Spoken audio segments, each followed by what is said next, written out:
นะโมตัสสะภะคะวะโตอะระหะโตสัมมาสัมพุทธัสสะนะโมตัสสะภะคะวะโตอะระหะโตสัมมาสัมพุทธัสสะนะโมตัสสะภะคะวะโตอะระหะโตสัมมาสัมพุทธัสสะพุทธังธัมมังสังฆังนัมมัสสามิ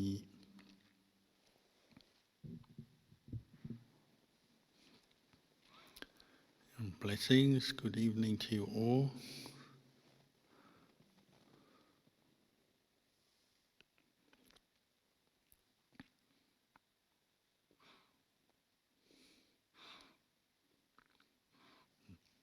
These days, many people ask about how to deal with anxiety, depression, negativity about life, these kind of thoughts and emotions that come up.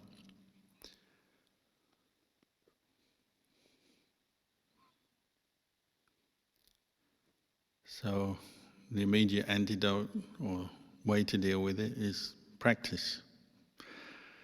Come together, meditate, chant in praise of the Buddha, Dhamma, Sangha, practice mindfulness, listen to the Dhamma, reflect on the Dhamma.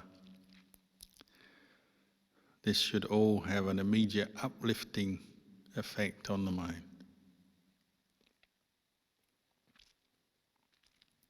May not completely remove all your anxieties, fears, worries, but it's a big beginning point because it brings you back to the present moment, to the truth, the Dhamma, to the Buddha, the Dhamma, the Sangha, and generally uplifts our mind.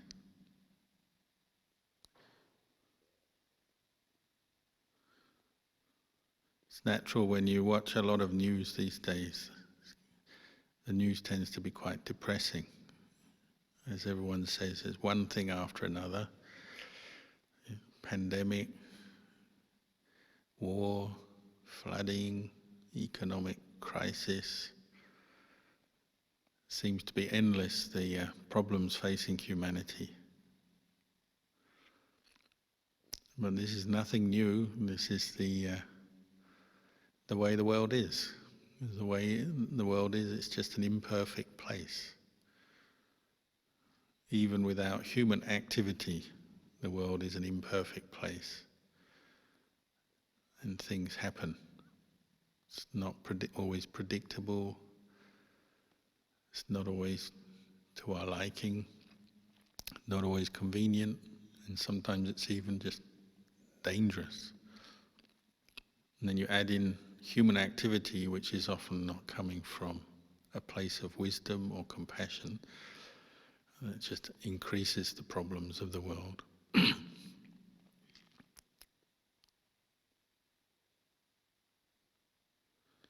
But it's nothing new, and in the time of the Buddha, there were plenty of problems facing people, which gave rise to worry and anxiety, fear, just as they do now. You might say this is why we practice Dhamma, this is why we follow the Buddha and his teachings, because we've realized that there are these problems in the world and we're looking for ways to deal with them. Fear and anxiety are mainly fed by ignorance. Ignorance of the Dhamma, ignorance of the truth, or the Four Noble Truths. And how do they come up? Well, one of the words we use for them is mental proliferation. Our mind is endlessly thinking based in worry, fear, anxiety. And it sometimes seems uncontrollable, unstoppable. And the experience is quite exhausting. So another problem we have these days is burnout. We get burnt out by our worries and our fears, sometimes based on our feeling of responsibility to other people, to family, people around us, work colleagues, partly through our own sense of responsibility to ourselves. The endless unmindful thinking, worrying, exhausts us, burns us out, so we get tired, physically tired, mentally tired, emotionally drained, and so on. But for many, that's the starting point of the practice. That's why we practice. When you notice these experiences, then they're telling you something is wrong, something needs to be done. And maybe there's things we need to do out there in our life as well. We can't solve every problem in the world, but maybe there are things we can do in our own life to do with our lifestyle, life choices, our work, our interaction with our family, our friends. But then there's a big part to play is just our internal activity, what's going on in our mind. That's another big factor in this. And that's an area we can do something about, we can improve. And that's one reason why we practice. In the time of the Buddha, there was a king who was getting very complacent. And so the Buddha asked him, what would he do if he heard the news, if his messengers came to him and said, you know, there's a huge mountain of rock moving in from the north of your kingdom, coming towards you. And there's another big mountain of rock coming in from the south, and one from the east, and one from the west. In all directions, there's these huge mountains moving towards you, and they're going to just crush you sooner or later. What would you do? And the king wisely said, I'll practice the Dhamma. That's what it's like living in the world, and especially when nowadays we get news from all over the world, far more than one human being can really cope with. Because we don't own this world and we can't control it. But if you hear the news about everything going on in the world, it can seem overwhelming, just like a huge mountain pressing down on you, inevitably going to crush you. So the Buddha would use that as a way just to wake the king up, because the king's usually in a position of power, wealth, comfort. Nobody goes against the king, nobody says anything against the king, everyone does what he says. So the Buddha has to wake him up a bit to get him to see the impermanence of life, the dangers of life, and the inevitable fact that one day we've got to die. And sometimes that was the job of the Buddha, is just to wake people up out of their complacency. We don't have the Buddha here with us today, but we have the 6 o'clock news. Does the same job. And people come to me every day and say, what is the world coming to? We've got wars and floods and disaster and pandemic. It's the same, isn't it? It's just reminding us that we don't own everything and we don't control everything. That's the nature of the world. We call it a conditioned realm. Things go according to causes and conditions, and there's no one in charge. And one of our problems is we sometimes forget that and we feel we are in charge, or we sometimes judge ourselves and think we should be in charge. I should be able to do something about this, or at least the government should fix it all. And of course we do what we can to improve on things and solve problems. But a large part of it is out of our control. We have to accept that, because that's the nature of the world. It's a conditioned realm. The Buddha said, you can learn about this you don't have to watch the 6 o'clock news. You can also just watch your own eyes, ears, nose, tongue, skin, and then the mind, what we call the 6 senses. And no one can fully control what their senses bring them every day. And we would all love to be in a cushioned, comfortable heaven realm where we just have pleasant things to see, pleasant things to hear, pleasant things to taste and smell and touch, and nice thoughts filling our mind, making us rapturous and blissful and very happy. And sometimes we get that. The human realm can provide that, but not all the time. And quite often we get the opposite. Because our senses are doorways. The Buddha compared them to doorways. Call them tawaras. Which means they're doorways. And a doorway is like, you can't keep every bad thing out all the time, however much you try. Just as you get the pleasant, you get the unpleasant. So you get the pleasant sights, but then sometimes they turn into unpleasant sights. You get the pleasant sounds, but then you also get the loud or grating or unpleasant sounds. You get pleasant smells and then plenty of unpleasant smells in the course of your day. Even taste, even buying or making the food that you like. Occasionally things go wrong and you get the wrong taste or unexpected tastes that don't agree with you. Touch is the same. Too hot, too cold, too hard, too soft. We get different feelings, sensations with our skin.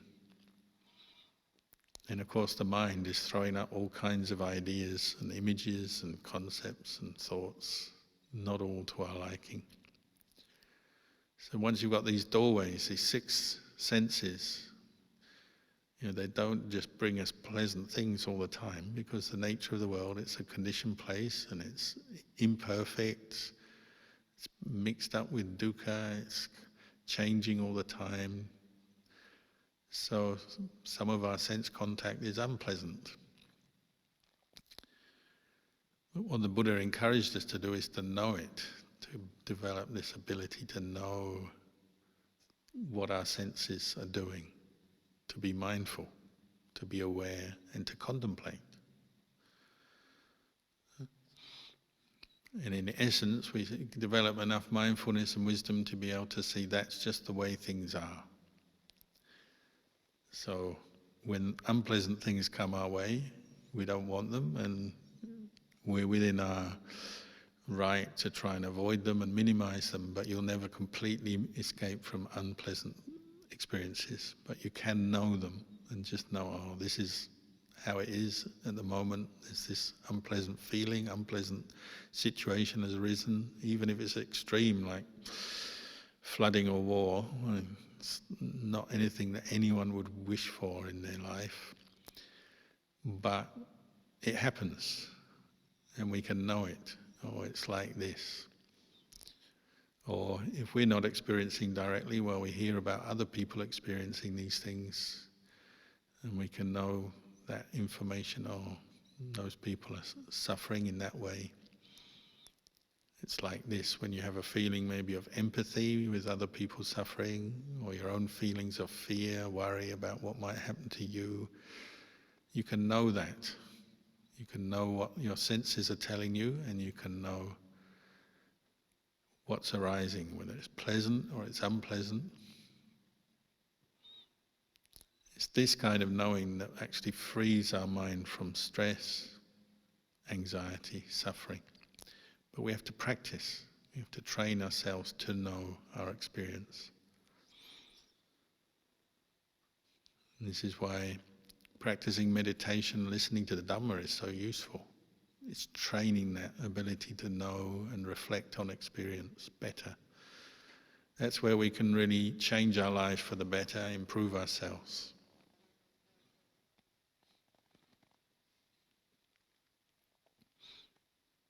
Just now we were meditating, and Ajahn Chah used to say, when you meditate, you're developing this quality of mindfulness, clear comprehension, and then the ability to reflect on things. He said, when that's all working, when you bring out mindfulness, it's like you You have your porch or your hallway, your entranceway to your house, and you're sitting there on a chair. You put a chair in your entranceway, and whoever comes into your door, the front door of your house, you can know them because you're sitting there on the chair, waiting for them, observing, watching. And a lot of our meditation is like that, just developing the ability to pay attention. We say be mindful and reflect on what's going on, to know what's going on. Just like you could sit on a chair in front of your house or on the porch in the hallway of your house, and then whoever comes along, you know who they are. You can see them, you can talk to them if you need to. But Ajahn Chah went on to say, but when you're mindful, it's like you're sitting on the chair in your doorway, but there's only one chair. It's like when you're mindful, you're on the chair. So anyone who does come into your house, you can know them, but they can't sit down because there's only one chair and you're sitting on it. So what would they do? Well, they'd probably hang around for a while, maybe even talk to you for a while, but then they go away again because there's only one chair. There's nowhere for them to sit down, plant themselves. This is the value of mindfulness, getting to know yourself, know your mind, know what's coming in through your senses, is that you have this ability to know and then let go, and you have the ability to choose what you do next, how you react, how you respond, because you're sitting on the chair. And that is how we can start to control our world, or take control of our world, by establishing this quality of knowing, mindfulness. So even if you have some very unpleasant experiences coming your way, you can at least know them, and if you sit on the chair, even the unpleasant experiences are not going to be able to last very long, because you can see them, know them, and let them go. The act of letting go, you might call that vipassana or wise reflection. But once you've established mindfulness and you're sitting on your chair, you can see the nature of whatever is coming into your experience. And this is why it's so important to keep bringing up mindful awareness and reflecting, knowing your experience, because then you can really look after your own peace of mind, protect yourself. You're protecting your house from all these visitors. You know them and you can engage with them. If they're friendly, you can have some fun with them. If they're unpleasant, you can send them away. But you're sitting on your chair, you're in charge. It's like the mind of mindfulness. But when we vacate the chair, we're not very mindful, we don't know ourselves, we don't know what's going on, we're not practicing much, and then it's like this chair is just vacant, anyone can occupy it. So then of course anything can fill your mind. Fear, anxiety, worry, disappointment, frustration, whatever it may be. So Ajahn Chah used to encourage people to get to know themselves. He'd ask the monks, he said, do you know yourself yet? And one of the ways you get to know yourself is by learning to bring up the mindfulness and sit on that chair so you can know yourself, know how you're reacting to things and know what's going on in your mind. If you are getting caught into anxiety, proliferation, you're feeling burnt out, you're feeling drained, you can know that experience. Know it for what it is. If you're truly mindful, truly knowing something, well, maybe one thing you'll see is that whatever arises ceases. Because that's the nature of conditions. That's the nature of this conditioned world we live in. It's impermanent. However bad it gets, the flood begins, it's unfortunate, a lot of destruction, even some injury and death. But then the floods recede, they go away, they subside, the rain stops eventually. In the same way, the fear, the anxiety in your mind, it might come up and it's unpleasant, but if you put effort into establishing mindfulness and getting to know it, you can start to see what is it. It's made up of feelings and certain thought patterns, trains of thought. But as you establish mindfulness, you can see these things arising, passing away, and eventually it ceases. Fear, anxiety can pass away, worry can fade out. Even a feeling of being burnt out is just a feeling in the end. It's a feeling that may come and go, but it's temporary. It's not there all the time. And that gives you a higher awareness, a better awareness and understanding. You can say, okay, it feels bad, or I'm experiencing this fear, negativity, anxiety at the moment, but then it goes. And this is one of the reasons the Buddha encouraged us to practice developing insight into the nature of things, because it liberates our mind from that attachment, and that frees the mind up from some of the suffering. The more you see the impermanence, the changing nature of your moods and feelings, the more liberated the mind becomes. This too will pass.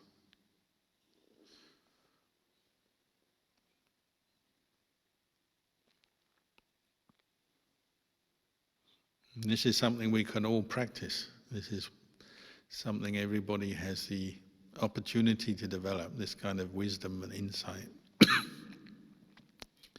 It's not some special secret practice, secret message from the Buddha, or secret practice only special people can do. You know, everyone can pay more attention to themselves, get to know themselves better, get to know their mind, watch these feelings and emotions coming up. But we do have to invest a bit of time and effort in the practice. It's not enough just to hear it once, remember it as a word or a teaching. We also have to be willing to look at our own mind more closely, bring up the mindfulness and observe what's going on.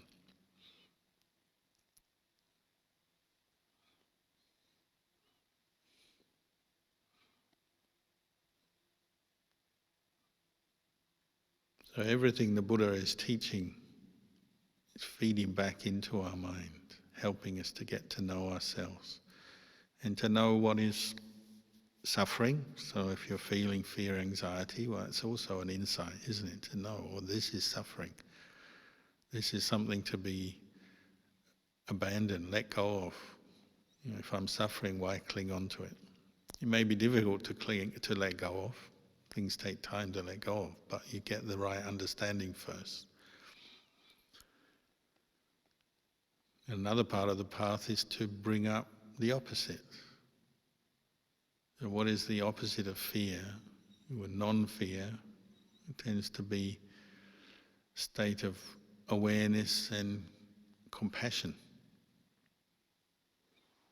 So if you're feeling fear, maybe that's something you have to develop, and turn your mind to developing empathy with yourself, sensitivity to yourself, so forgiving yourself, letting go of the fearful thoughts by bringing up more compassion, kindness directed to yourself and to others. And sometimes it's easier to do it to others first because we know ourselves too well. We remember all our faults and problems and issues from the past, so it's hard at first to have compassion for yourself, so we can also develop it for others. And that's a way to develop compassion as well.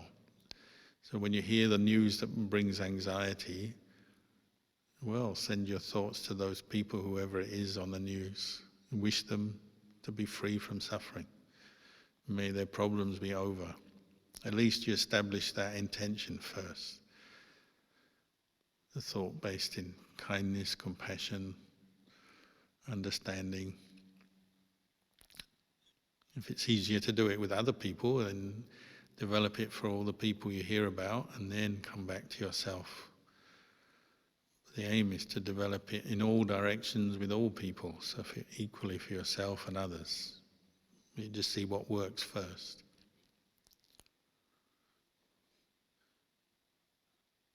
And that can be a way to calm the mind from fears, anxieties, or sometimes just the pure wisdom, just knowing it's just impermanent. And what's impermanent is not really a self, it's not really you. Something that's impermanent is there sometimes and then it's gone. It arises and then it ceases. Again, this is the conditioned nature of the realm that we live in, and that includes our feelings, emotions and thoughts. What arises and ceases is not any kind of permanent, lasting self. What happens is when we're not very mindful is we identify with it as self. So we say, this is me, I'm afraid, I'm worried. What is the world coming to? I can't cope anymore, I'm at the end of my tether, I'm at the end of my rope. The life is so gloomy, depressing.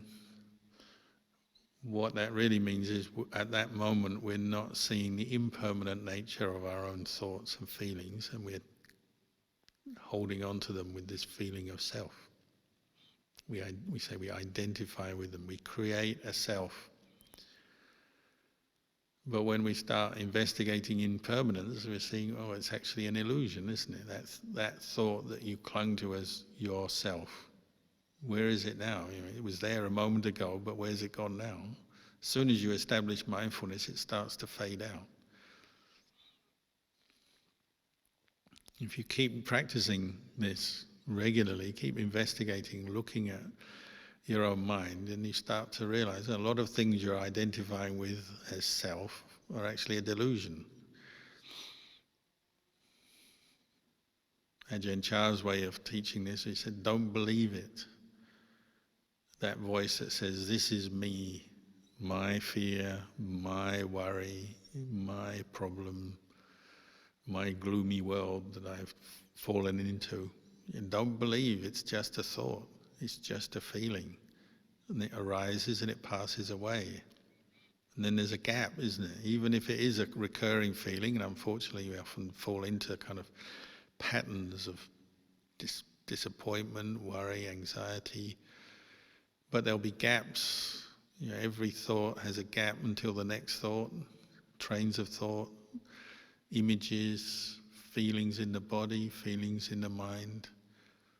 There's gaps, there's spaces, things arise, pass away.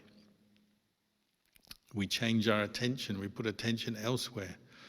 So when you bring up compassion, say, oh, then you're putting your attention on that thought and that feeling, well, the anxiety and fear disappears. Then you can refer to the teaching on impermanence and say, that fear, at least at this moment when compassion flows into the mind, that fear, the anxiety is gone. It's impermanent. That self is gone. So really, there's no real self there, is it? No lasting fixed entity that we can call a self. It might be more correct to say a collection of selves. There's the me who was afraid, and then there's the me who was compassionate. There's the me who was mindful, and then there's the me who was unmindful, lost, proliferating, daydreaming, falling asleep, worrying. So there's a collection of selves, but there's no one fixed thing. It's a collection of selves, and these selves are all prompted by different moments of sense contact and thoughts coming up, and then another thought, and then another reaction, and a attachment comes up, like delighting in, averse to, wanting, not wanting. So you might be more correct to say, well, this delusion of self is really just a collection of selves that we keep identifying with. But there's something underneath that. There's an underlying awareness that you're gradually becoming more clear in perceiving. It's what we call knowledge and vision. This Eightfold Noble Path that we develop, right view, right thought, right speech, right action, right livelihood, right effort, right mindfulness, right concentration. It all leads to one further thing. It's called right knowledge and vision, Samma Jnana Dassana. The right knowledge and vision is this kind of underlying wisdom and clarity that develops as the more you practice. So it may be just seeing and observing the way things come and go. You say to yourself, oh, I've seen this before, this feeling has come up before, this emotion, fear, tension in the body, jittery mind state, nervous mind state, full-on fear, whatever it is. I've seen it before. It's come up, it's passed away before. This is what we call right knowledge and vision, where you're seeing it's impermanent, and what's impermanent is not a fixed self. To take it as self is a delusion. You're chipping away at that delusion every time you establish mindfulness and wisely reflect on your experience. And the Buddha said, right knowledge and vision, samma jnana dassana, is supportive of right liberation, samma vimutti. You're liberated from that delusion of self, that attachment, and whatever the suffering is that it brings, the fear, the worry. Anytime you establish mindfulness, you're liberating yourself from that.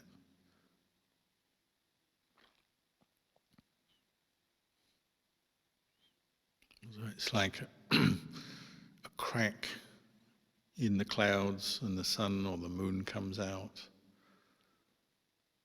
It's like a moment of calm in the storm. The rain stops, the floodwaters recede. A little bit of liberating awareness comes through. And maybe the clouds return again and we're back into the problem again, and the worries and the attachment to self, okay. We have to accept that in our path of practice, there are times of clarity, times of delusion, but little by little there's this underlying knowledge and vision of the way things are that is educating or teaching the mind. It's teaching you not to believe every thought, every feeling, not to identify so strongly with them all, because that's suffering. The mind with knowledge and vision is one that's very expansive, spacious, non-attachment. Sometimes we say emptiness. The empty mind is non-attached, it's not full of self, so it's not full of fear and worry. It's a mind that's full of space. The space is kind of peaceful, isn't it? We like to go to the tops of hills and look at the spacious view, or we go to the ocean and look at the space of all the space over the waves and the ocean. Or we like to look up at the sky, outer space. It tends to be quite peaceful when you have any kind of perception of spaciousness or emptiness. And that's like when you have correct view, you're correctly viewing the way things are, and you realize, oh, that sense of self attaching to those feelings and emotions, that was suffering. It's very narrow. When we attach to the sense of self, it's very narrow, we say narrow-minded. Just me, my problem, my worry, my fear. The world is coming to an end, etc., etc., etc. The mind of knowledge and vision is spacious, and you're not just believing every thought and every feeling, you're knowing it, and knowing is not the same as believing it. Doesn't mean to say there's nothing there. Of course, there may be a very unpleasant feeling, unhappy, unpleasant state of mind, but knowledge and vision is not believing it, not taking it to be me, mine, myself. And that's what leads to liberation.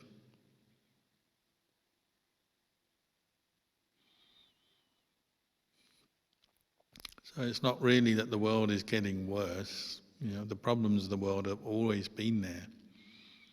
Perhaps we're hearing about them more these days because everyone has access to information. So we need to learn to filter that. It's just us, when we're not very mindful and there's no knowledge and vision, true knowledge and vision of the way things are, then we attach to it all, we identify with it as self, my world is crumbling, collapsing.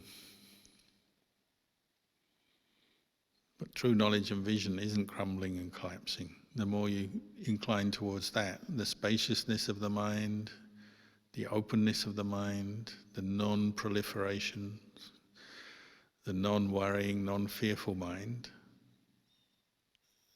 then that sense of self, the narrow sense of self, fades away, disappears. Sometimes it completely disappears, and the greatest happiness is when the mind is empty of self.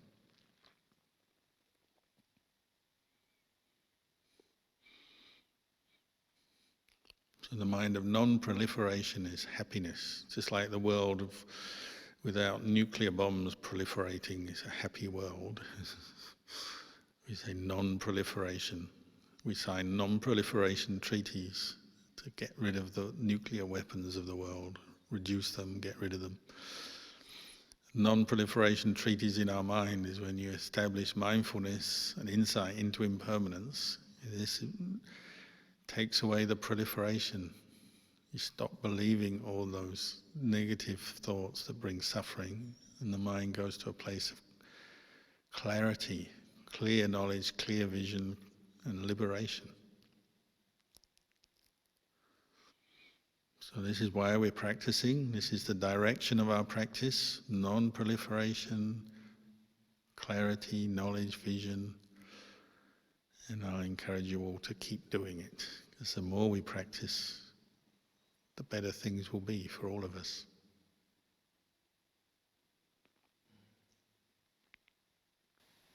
And